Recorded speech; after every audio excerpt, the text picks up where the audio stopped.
Okay.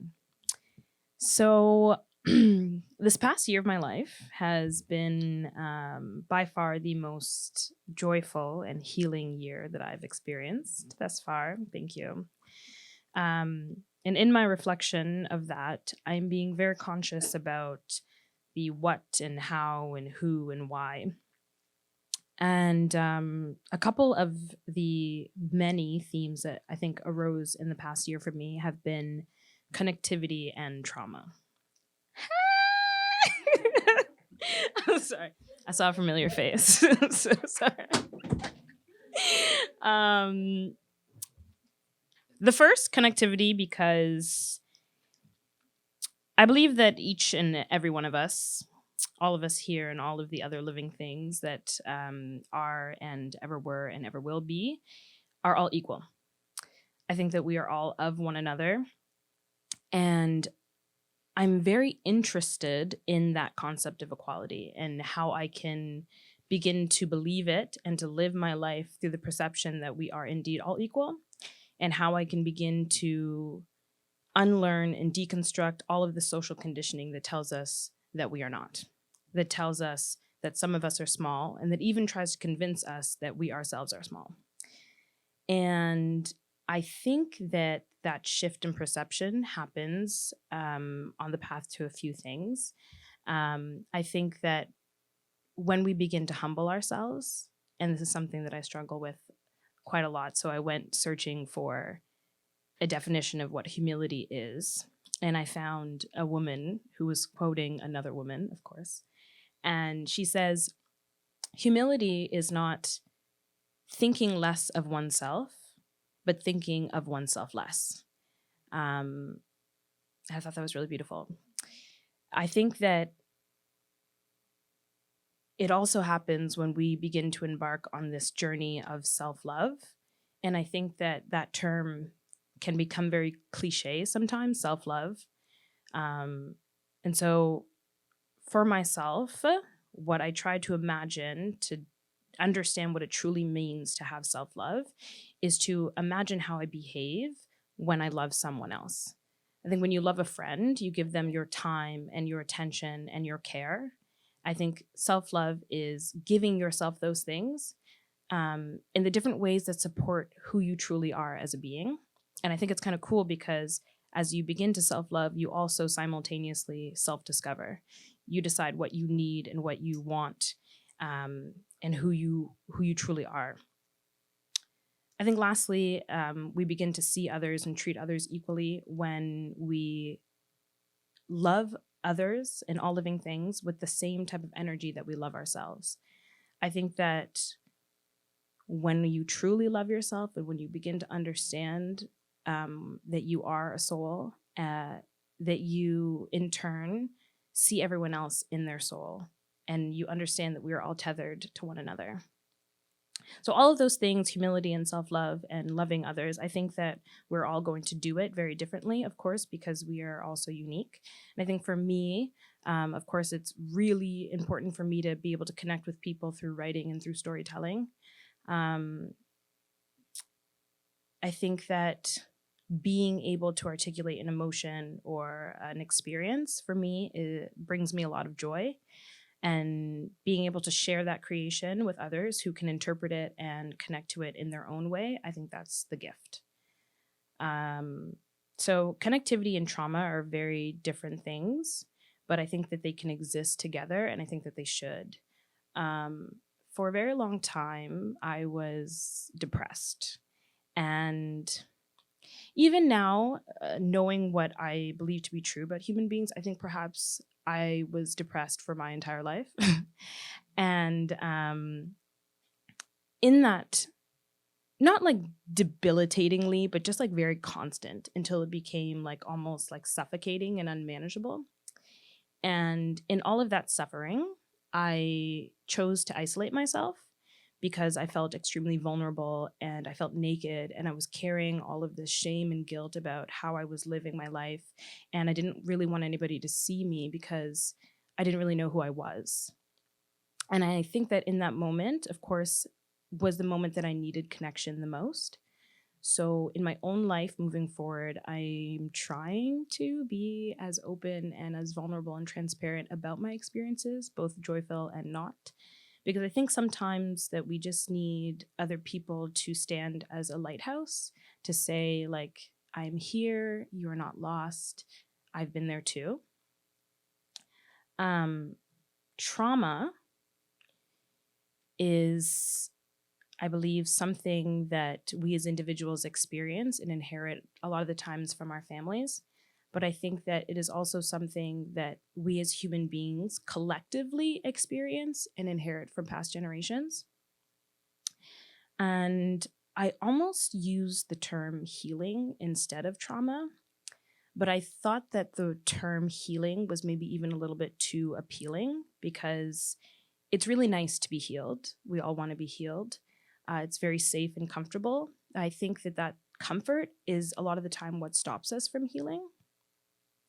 I think that in the shadow of trauma, that moving forward means introducing ourselves to trauma.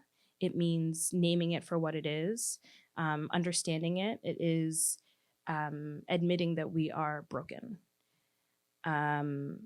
Healing is not always nice. It is often painful and dark and raw. And I think that if it were all fun, that I would hope our ancestors would have done that work. But it is a lot easier to pass down our misery than to do the work of healing. And I believe wholeheartedly that in the process of evolution and of consciousness, that it is us, that it is our responsibility to do that work of healing, to end the cycle of trauma, so that younger generations will be raised in a space that is truly equal and truly filled with connectivity. Yeah. I'm going to do some poetry for you guys now. Thank you.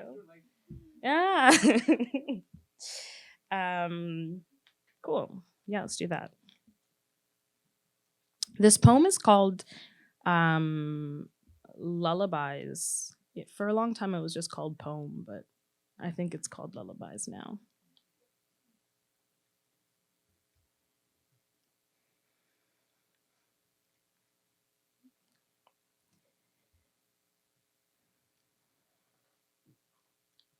Holy Ghost, is it you who knocks at 4:03 in the morning? I cannot move through these burning buildings and soot and empty hallways never ending, or seems I cannot open my mouth to speak. I want to ask you to leave. I haven't yet opened my eyes. I am waiting for the alarm to sing something subtly hopeful. I am meant to want to get out of bed. How did I make it down the steps? My hand is cuffing the tap. The water is warm, washing away all of the thoughts I had last night. I realize that I am no longer running away. There is a ceramic plate in front of me. I vaguely remember placing spelt flour toast with honey drizzled atop. Prayed I'd taste the sweetness. Today, most days, it all tastes of naught. I went outside this afternoon to watch the river. Is always moving, is stained and dark and otherwise banal, but always moving. I stood on the crossing bridge, envious of the birds in flight, and prayed the river raging beneath me wouldn't pull me under to bathe me, feared it would feel too much of being at home. A breath of air might cleanse me of this. The trees are delighted that I have come to wash myself in their presence. I feel a sense of privacy I wish that they would not afford me. But I was born in a place not far from here, and I remember this park in the way you remember who to love after you have completely lost your mind, like the sweet sound of lullabies. I have been here before. I am always here. I have never left. I need to feel something move. But haven't I stood here and witness the way the colors fade before the leaves fall until there is nothing left, and wondered if my ancestors have stood here, and if perhaps they passed down all of their mourning to me. So I walked. I dragged my feet through the dew, felt my toes curl in my boots, my chest tighten itself around my neck like a noose. Around my neck like a noose. Oh my God. Like a noose. I looked up, swallowed the sun, gagged, betrayed, and felt the burn down my throat, held my heart in the palm of my hand and listened. Tried letting it all go, but there was nothing left. I tried singing myself to sleep and heard my mother's voice in the distance. You are my sunshine, my only sunshine. You make me happy when skies are gray. You'll never know, dear, how much I love you. Please don't take my sunshine away. It is 4:03 in the morning. Thank you. Okay, yeah. This is my last piece tonight. Thank you. Cool. I'm so sorry. I'm so strange as a human being on the inside. You know? Okay.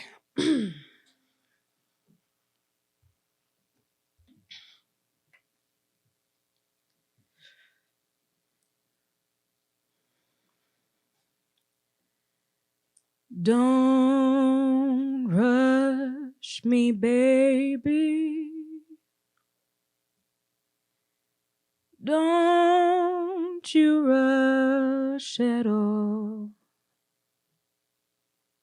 I'm taking it slowly. Baby,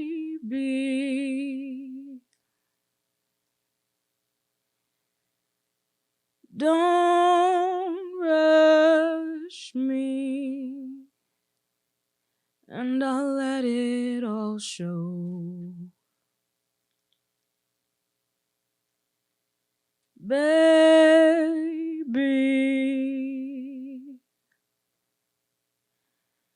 I've got this here, this old bag of bones I'm carrying home.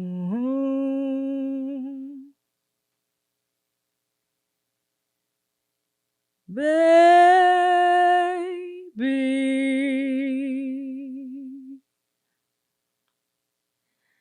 I've got all. That's not it. That's why I don't do this. I've got all these secrets, like whispers in the air.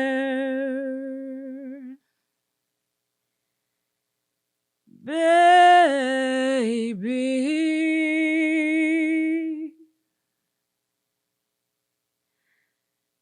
I've got all these demons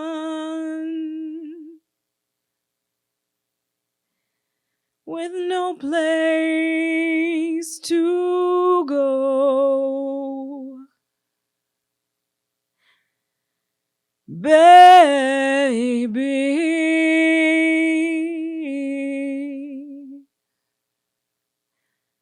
won't you hold them for me while I sleep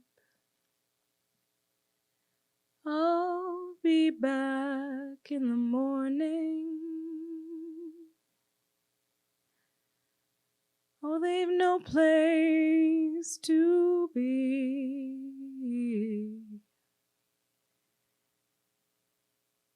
I'll be back in the morning.